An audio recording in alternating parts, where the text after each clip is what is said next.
Assalamualaikum warahmatullahi wabarakatuh. Selamat pagi, salam sejahtera untuk semuanya. Sampurasun. Yang saya hormati seluruh jajaran DPP Gerakan Nasdem, wabil khusus Ketua dan Sekjen. Saya bilang apa tadi? Gerakan Rakyat. Ulangi. Yang saya hormati seluruh jajaran DPP Gerakan Rakyat.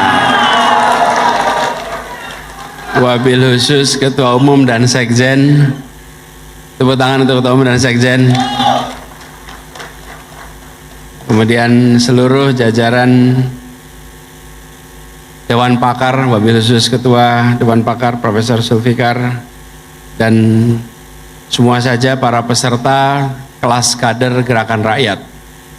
Biasanya kalau nyebut Gerakan Rakyat itu nggak pernah pakai DPP, Pak. Gerakan Rakyat aja.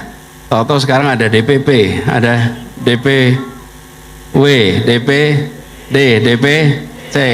Udah sampai C ya sekarang? Insya Allah ini awalan yang baik untuk tumbuhnya gerakan perubahan di Indonesia.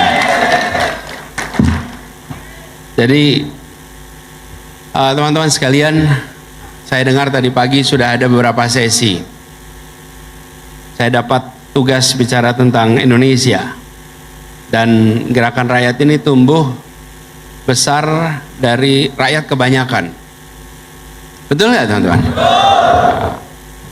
Dari berbagai wilayah dengan semangat untuk Indonesia yang lebih adil. Dan bicara Indonesia yang lebih adil bukan sesuatu yang sederhana. Ketika kita bicara Indonesia yang lebih adil, sesungguhnya itulah cita-cita kenapa Republik ini berdiri. Republik ini berdiri dengan janji, kalau saya sering istilahkan. Saya bedakan antara janji dan cita-cita. Janji adalah sesuatu yang harus ditunaikan. Karena janji adalah apa? Hutang. Karena itu janji harus tertunaikan. Kalau cita-cita itu sesuatu yang ingin kita capai, ingin kita raih. Bila cita-cita itu tidak tercapai, maka kita revisi cita-citanya. Kita lakukan penyesuaian cita-citanya. Tapi kalau janji, maka dia harus ditunaikan, dia harus dilaksanakan. Kapanpun waktunya, dia harus dilaksanakan. Itulah sebabnya kami memandang ketika Republik ini berdiri, yang disebut sebagai 4 hal sebagai tujuan, kemudian 5 butir yang disebut akhirnya Pancasila di dalam pembukaan Undang-Undang Dasar 45, itu tidak dipandang semata-mata sebagai cita-cita, tapi dipandang sebagai janji. Sebagai janji. Janji ini yang akan membuat kita semua punya rasa tanggung jawab untuk melaksanakan, menunaikan, menuntaskan. Sesudah Indonesia merdeka, berapa tahun kita merdeka sudah? 80 plus. Apakah janji kemerdekaan itu telah tunai untuk setiap anak bangsa? Belum. Apakah perlu ditunaikan? Apakah perlu dituntaskan? Apakah siap untuk menuntaskan? Jadi kita punya tanggung jawab moral untuk menuntaskan.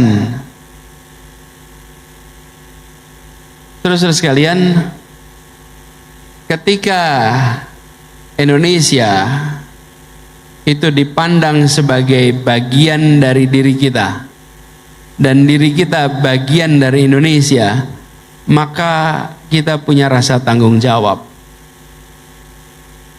Bila kita tidak memiliki rasa memiliki atas Indonesia, nggak akan diurusin. Karena itu saya berharap nomor satu bagi semua yang menyebut dirinya sebagai kader, yang menyebut dirinya sebagai pejuang keadilan, pejuang perubahan, tumbuhkan, bukan saja tanamkan, tapi tumbuhkan perasaan memiliki atas republik ini, perasaan mencintai atas republik ini. Ini republik ini milik saya, negeri ini adalah negeri kami, negeri kita. Karena itu kita punya tanggung jawab. Saya berikan analogi sederhana, teman-teman sekalian. Kalau kita tidak punya rasa memiliki, maka kita tidak akan ikut membereskan. Analogi sederhana, ilustrasi. Kita tinggal di sebuah komplek yang ada tempat parkiran, ada parkir motor, parkir mobil. Kalau kita keluar dari rumah, kita lihat mobil-mobil itu kotor, berdebu, mungkin ada bekas hujan.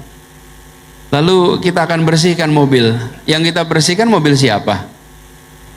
Mobil kita. Yang kita cuci motor siapa? Motor kita. Kenapa yang lain tidak dicuci? Kenapa?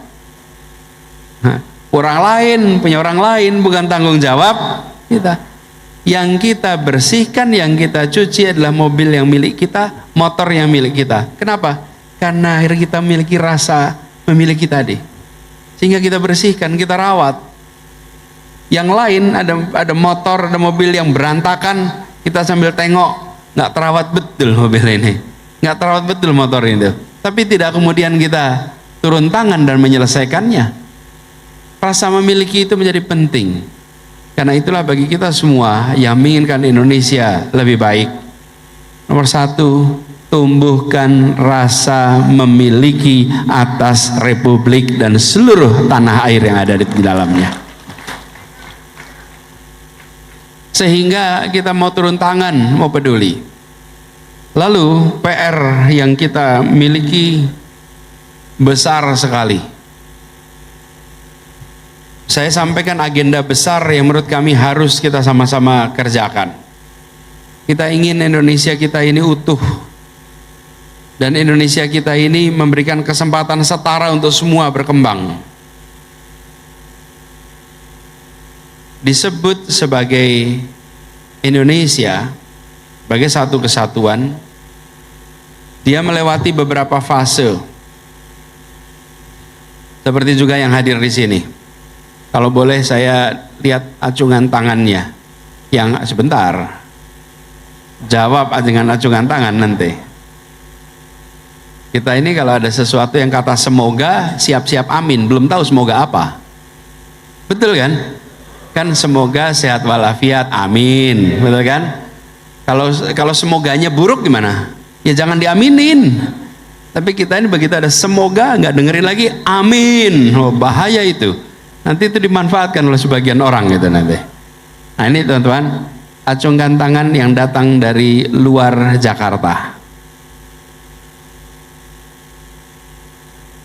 Luar Jakarta.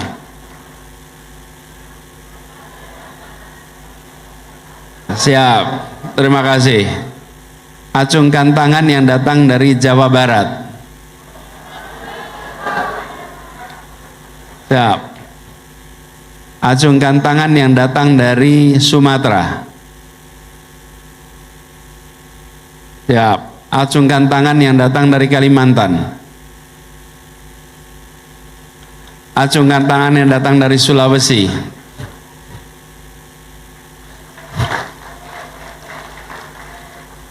Acungkan tangan yang datang dari Kepulauan Maluku. Acungkan tangan yang datang dari Kepulauan Nusa Tenggara.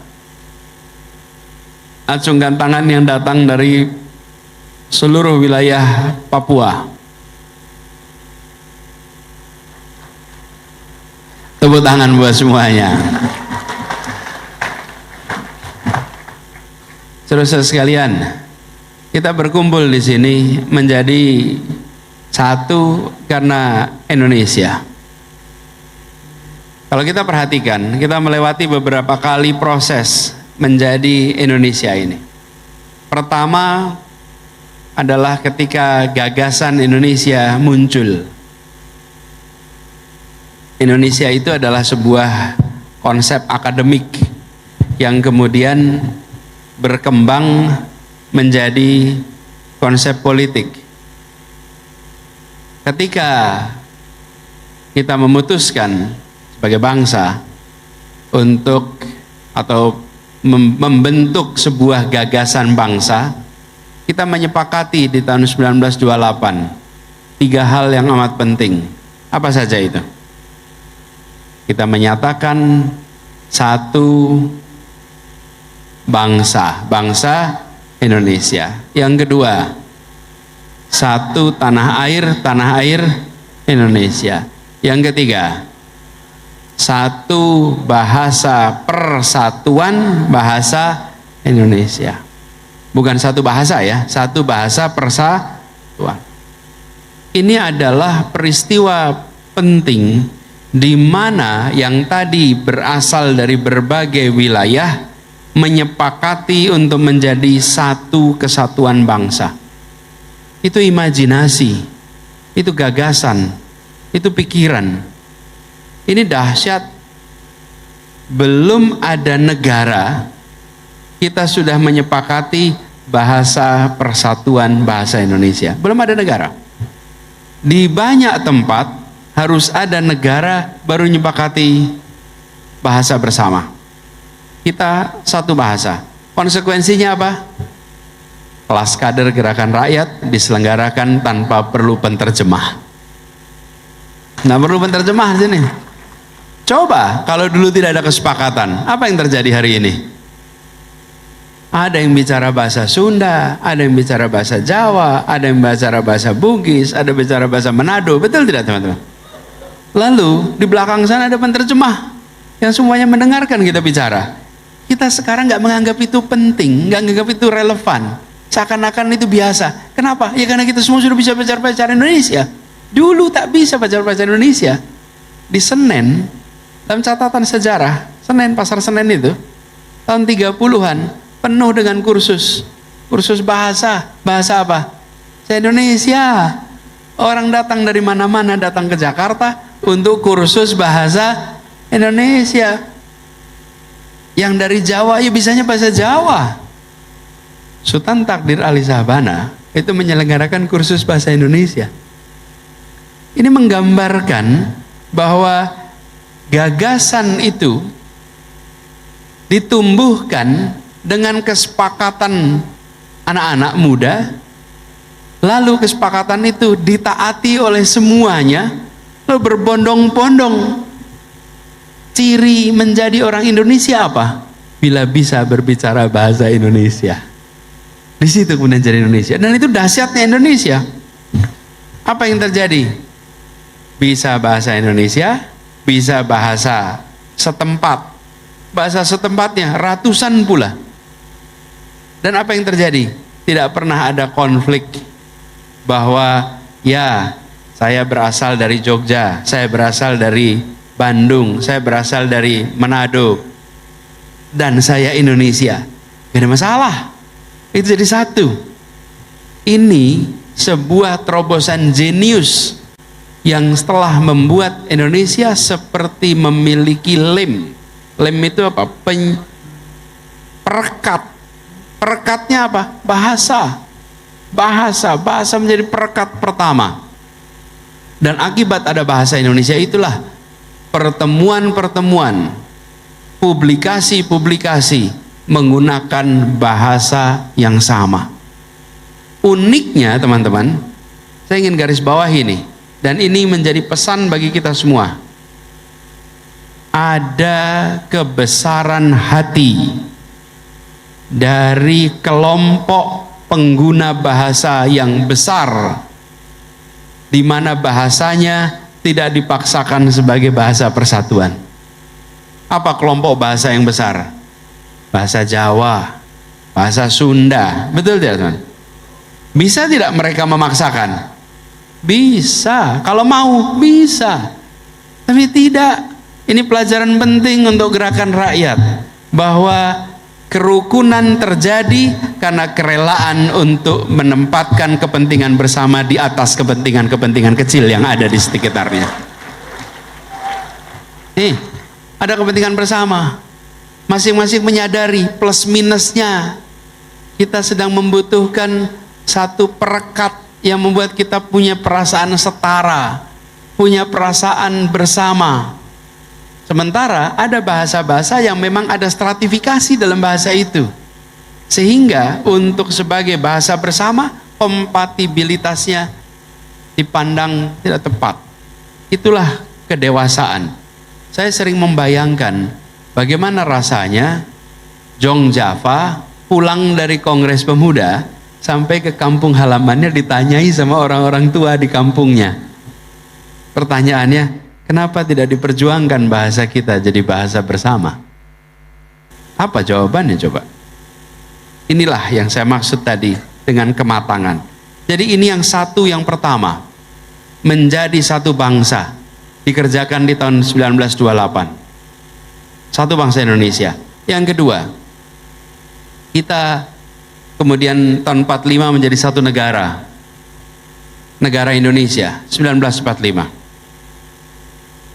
Proses menuju ke sana digagas oleh kaum terdidik, kaum cendekia, mereka yang melek dengan literatur negara modern, yang paham tentang tata negara, paham tentang sosiologi bagi rakyatnya, paham tentang perubahan zaman yang sedang terjadi. Saudara-saudara sekalian, bila saudara-saudara membaca notulensi perdebatan BPU PKI dan membaca tulisan-tulisan para perintis kemerdekaan, di situ akan terlihat betapa mendalamnya gagasan dan pikiran di balik satu kata kemerdekaan. Jadi bukan semata-mata mengusir penjajahan, bukan sama sekali. Di situ begitu banyak pikiran tentang perubahan yang harus terjadi di bangsa kita. Jadi untuk terjadinya itu diperlukan kemerdekaan. Dan pikiran-pikiran ini, saudara sekalian, ada di semua aspek dan setiap tokohnya. Yang paling banyak disebut adalah nama Bung Karno, nama Bung Hatta, nama Bung Sahrir. Betul tidak teman-teman? Tapi coba lihat, Anda lihat yang namanya Ki Hajar Dewantoro. Pikiran-pikirannya, kita taunya Ki Hajar Dewantoro itu Tuturi Handayani, teman-teman. Betul ya? Karena lambangnya dari mana-mana Tuturi Handayani.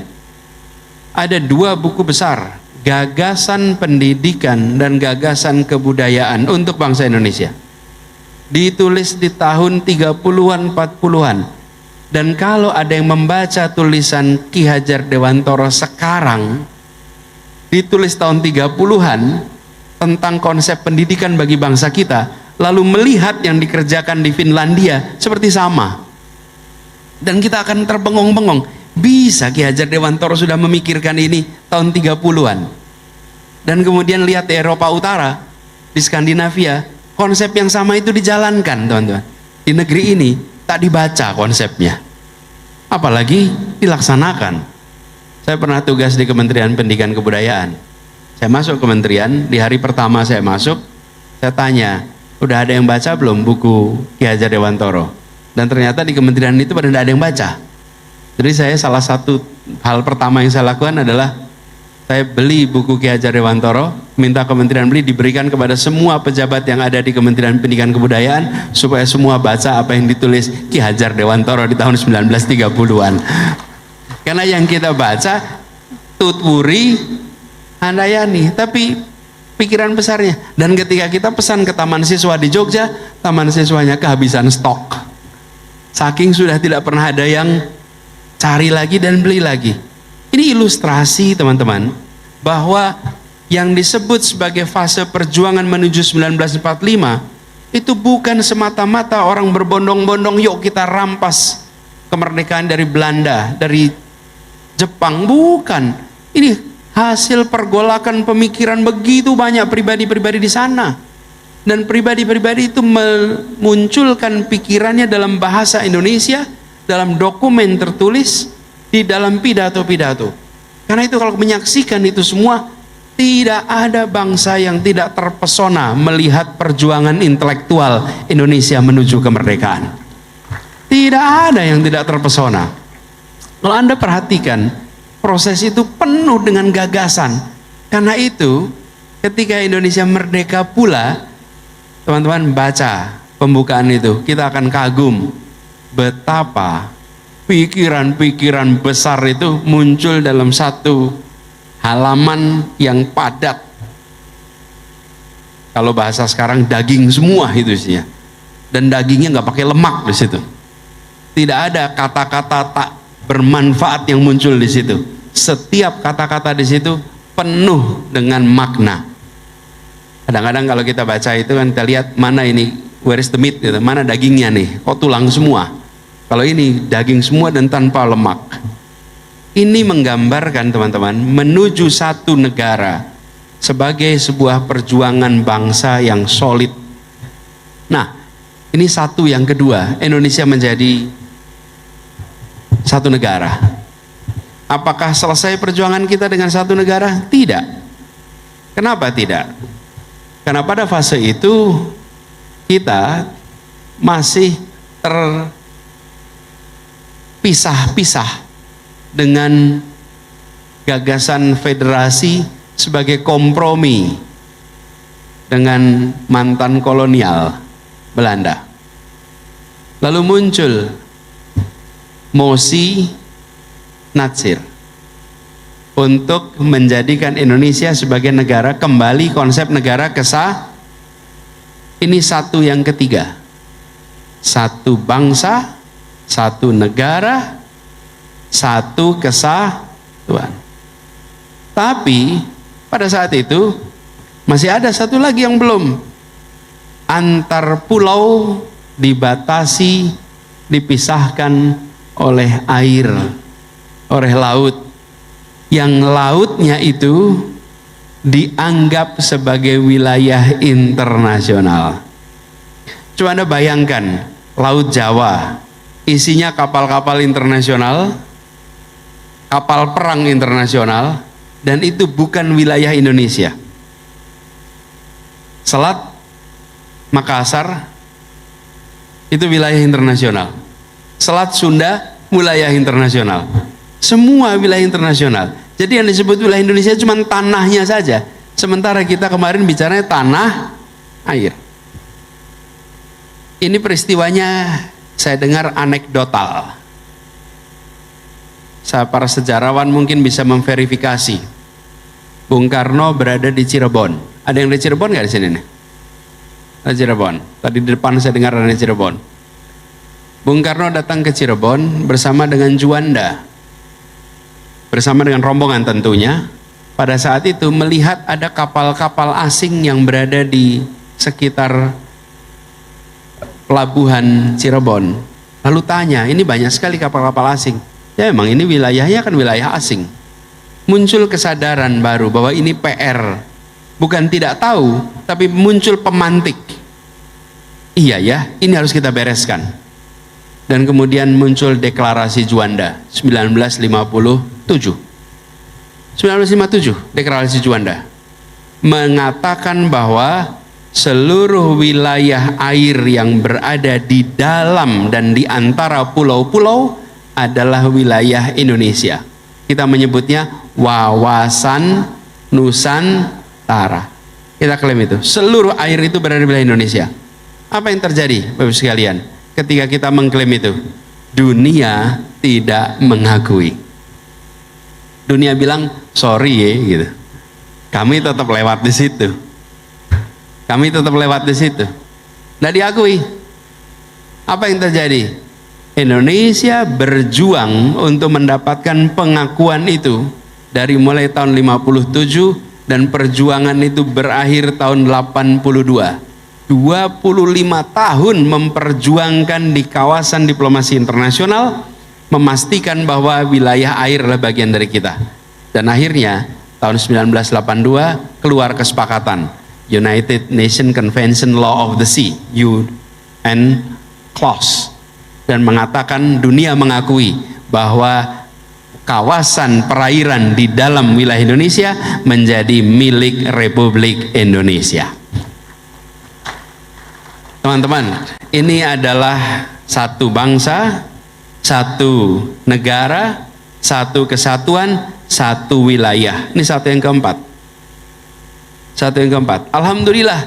Jadi sekarang kita bisa lewat di dalam perairan kita, itu milik kita. Pertanyaan berikutnya kemudian, sesudah ini kita miliki, satu apa lagi yang ke depan harus kita miliki? Ini PR kita. Ini PR gerakan rakyat, dan ini tugas kader-kader semua untuk menuntaskan satu yang berikutnya. Siap? Apa satu yang berikutnya? Satu kesejahteraan, satu kemakmuran, satu kebahagiaan. Ini PR kita hari ini. Bila kita lihat harga-harga, bila kita lihat kesempatan kerja, bila kita lihat pertumbuhan ekonomi, maka ketimpangan antar wilayah luar biasa dahsyat. Betul tidak teman-teman? Luar biasa dahsyat. Dan ketika itu terjadi, maka Indonesia ke depan akan memiliki tantangan menjaga keutuhan. Keutuhan ini bisa terjadi apabila ada kesetaraan. Itu sebabnya pada saat kampanye Pilpres kemarin, kita tidak berencana membangun satu kota, tapi kita berencana membangun 40 kota di seluruh Indonesia, di-upgrade posisinya. Upgrading 40 kota, supaya semua menjadi penggerak perekonomian. Bukan membangun satu kota atas nama menyelesaikan ketimpangan, sesungguhnya menciptakan ketimpangan baru. Karena yang dibikin hanya satu kota. Dan itulah yang terjadi selama berapa dekade ini. Ketimpangan antara Jakarta dan luar Jakarta. Antara pesisir utara Pulau Jawa dengan pesisir selatan Pulau Jawa. Antara Pulau Jawa dengan luar pulau. Ketimpangan-ketimpangan itu tidak bisa dibiarkan. Mengapa ketimpangan ini harus diselesaikan? Ketimpangan yang nol tidak mungkin, tetapi seminim mungkin. Keadilan, kesetaraan, syarat persatuan. Saya berkali-kali mengatakan, sulit sekali kita membangun dan mempertahankan persatuan ketika ada ketimpangan. Bila ada ketimpangan, maka sulit sekali menjaga persatuan. Jangankan tingkat nasional, di dalam kampung saja apabila terjadi ketimpangan, sulit sekali menjaga keutuhannya. Betul tidak teman-teman? Apalagi nasional. Itulah sebabnya perjuangan dari gerakan rakyat ini harus secara serius membereskan persoalan ketimpangan. Ini PR kita ke depan.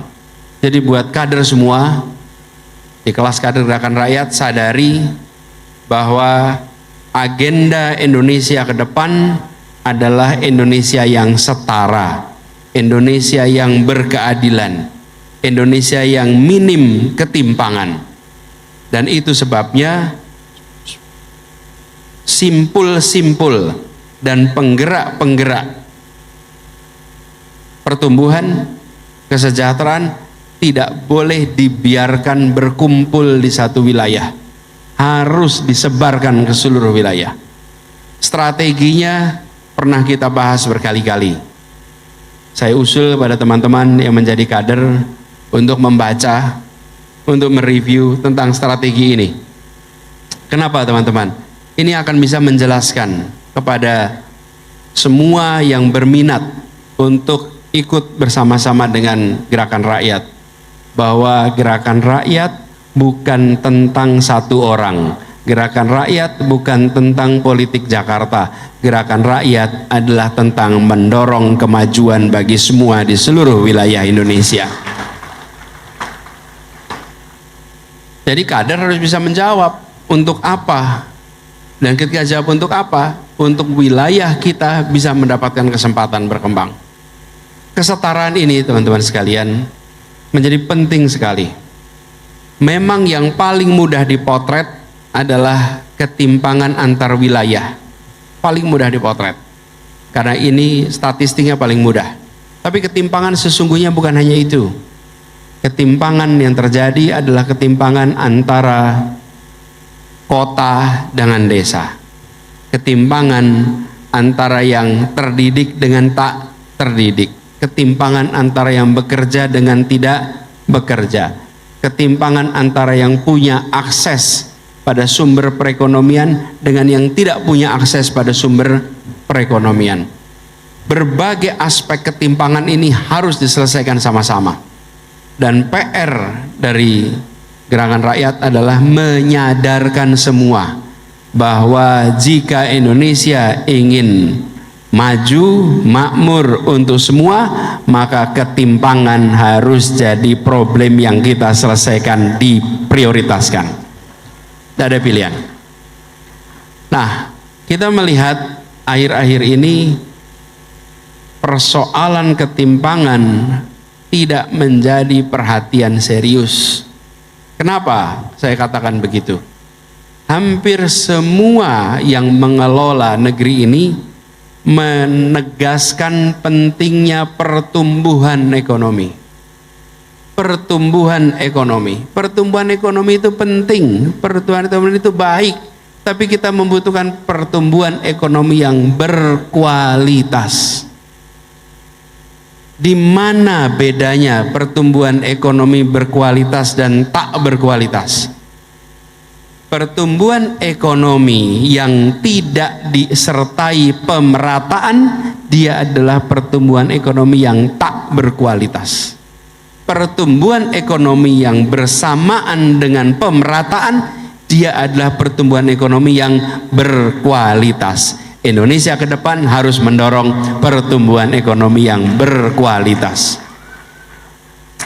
Sehingga setiap kita mengatakan ekonomi tumbuh, sambil kita mengatakan pemerataan juga terjadi. Pemerataan juga terjadi. Kenapa ini menjadi penting? Kita menyaksikan provinsi-provinsi yang pertumbuhan ekonominya fantastis, ketimpangan dan kemiskinannya juga fantastis. Bung Sahrin berasal dari Provinsi Maluku Utara. Pertumbuhan ekonominya berapa di sana tuh Bung Sahrin? Berapa? 15%. Pertumbuhan ekonomi bisa sampai 15%. Tapi ketimpangan dan kemiskinan salah satu provinsi dengan kemiskinan paling basal. Di banyak tempat di Indonesia kita sering menemukan pertumbuhan ekonomi tanpa ada pemerataan.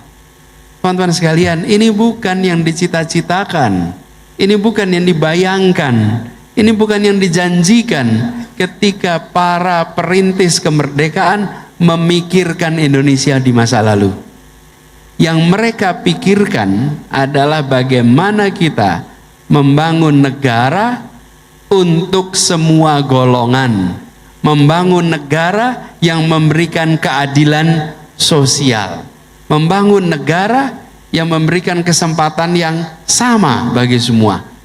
Itu sebabnya saya sampaikan di awal, gagasan Indonesia bukan sekedar sekelompok orang mau merebut kekuasaan dari kolonial, tapi tentang gagasan Indonesia yang masyarakatnya merasakan keadilan, merasakan kemakmuran, merasakan kemajuan. Ini yang harus kita kembalikan. Jadi tugas dari gerakan rakyat ini besar, tugas dari gerakan rakyat ini mulia, dan tugasnya melampaui sekedar angka-angka statistik di dalam persoalan politik. Tapi bagaimana mendorong perubahan ini, merubah mindset yang ada pada bangsa kita. PR kita tidak sederhana, teman-teman sekalian. Tetapi kami yakin kita semua punya staminanya. Gerakan rakyat ini penuh dengan semangat gotong royong. Hadir di sini pun gotong royong. Betul tidak, teman-teman? Betul. Gotong royong, kita iuran, kita kerja bersama, kita lakukan sama-sama. Masing-masing bawa bekalnya. Modalnya beda-beda.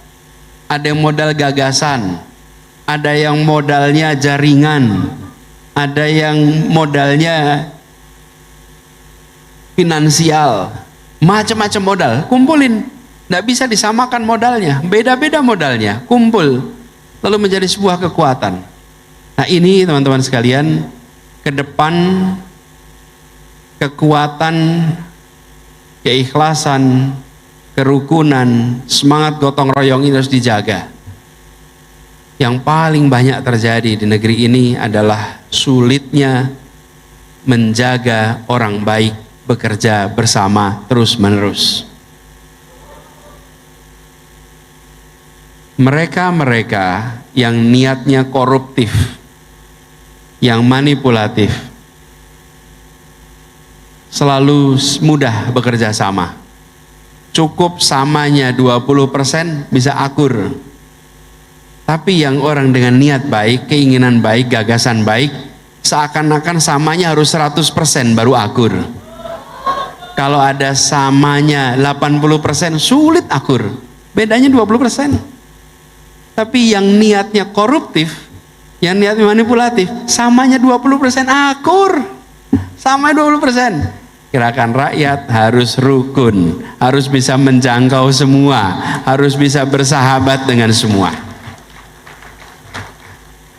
Dan yang bekerja di dalam mewujudkan cita-cita ini bukan sendirian. Teman-teman sekalian, bila kita tengok perjuangan selama 3 tahun terakhir, ada banyak yang terlibat, ada banyak yang ikut serta. Sebagian besar dari mereka belum pernah bersapa dengan gerakan rakyat. Banyak yang belum bersapa.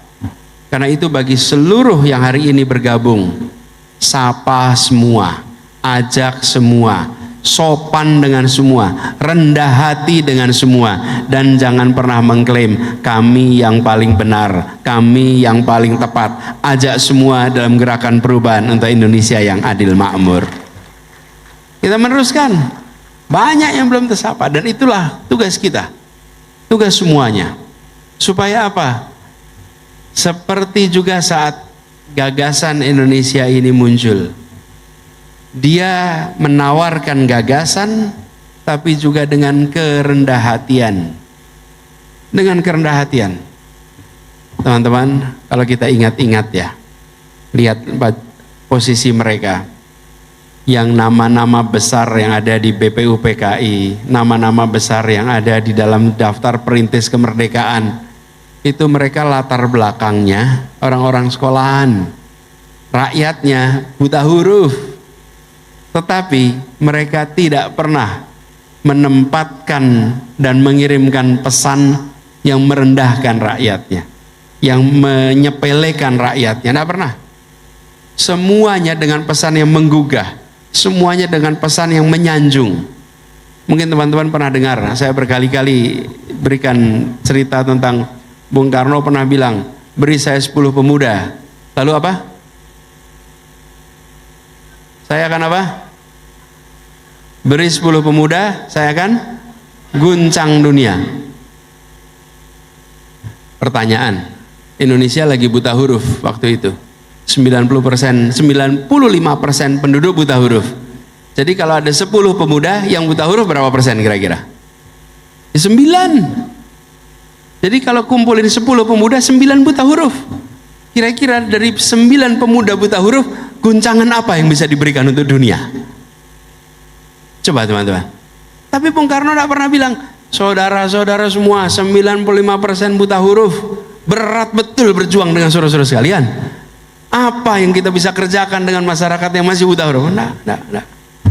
Kirim suntikan pesan-pesan yang mengajak, menggugah, tidak pesan-pesan yang menganggap kami superior dan Anda inferior. Gerakan Rakyat, kirimkan pesan-pesan yang setara, kirimkan pesan-pesan yang mengajak, kirimkan pesan-pesan yang rendah hati, bukan pesan-pesan nih kami, Anda di mana? Bukan, ajak semua. Dan itu menurut saya salah satu kekuatan mengapa di masa-masa awal pendirian Republik ini mereka bisa berkeliling, bisa mengirimkan pesan. Ada yang menarik lagi, semua menjalankan dengan integritas. Integritas. Tidak ada yang pernah menganggap pimpinan-pimpinannya ini sedang ngejar proyek. Nggak pernah. Nggak pernah. Oh, kita merdeka karena mau menangin tender. Nggak pernah. Mau merdeka karena mau mengambil APBN. Nggak pernah. Nggak pernah itu semua. Tidak ada gagasan di rakyat tentang mereka, para pendiri ini, sebagai orang-orang yang ingin mengambil kebermanfaatan pribadi. Integritas mereka tunjukkan. Saya berharap kader-kader gerakan rakyat menjaga integritas. Jaga integritas itu. Supaya pesan jadi kredibel. Pesan jadi diakui, pesan dijalankan. Kenapa? Karena ada integritas di dalamnya. Jadi teman-teman sekalian, PR di depan kita itu besar, tapi bukan berat. Iya besar, tapi bukan berat. Besar kecil ada ukurannya, berat ringan soal perasaan. Bila kita pandang ini sebagai sesuatu yang kita sukai, perjuangan ini kita jalani dengan rasa sukacita, maka yang besar akan terasa ringan. Bila dikerjakan dengan keikhlasan, maka tantangan apapun akan dihadapi dengan lapang dada. Dan inilah yang kemudian jadi bekal ke depan. Jadi buat teman-teman semua, para kader, saya menitipkan pesan PR Indonesia ke depan. Satu, kesejahteraan. Ini PR kita. Yang kedua, bersama-sama, gotong royong, rendah hati, jangkau semua, kirimkan pesan dengan ditopang integritas.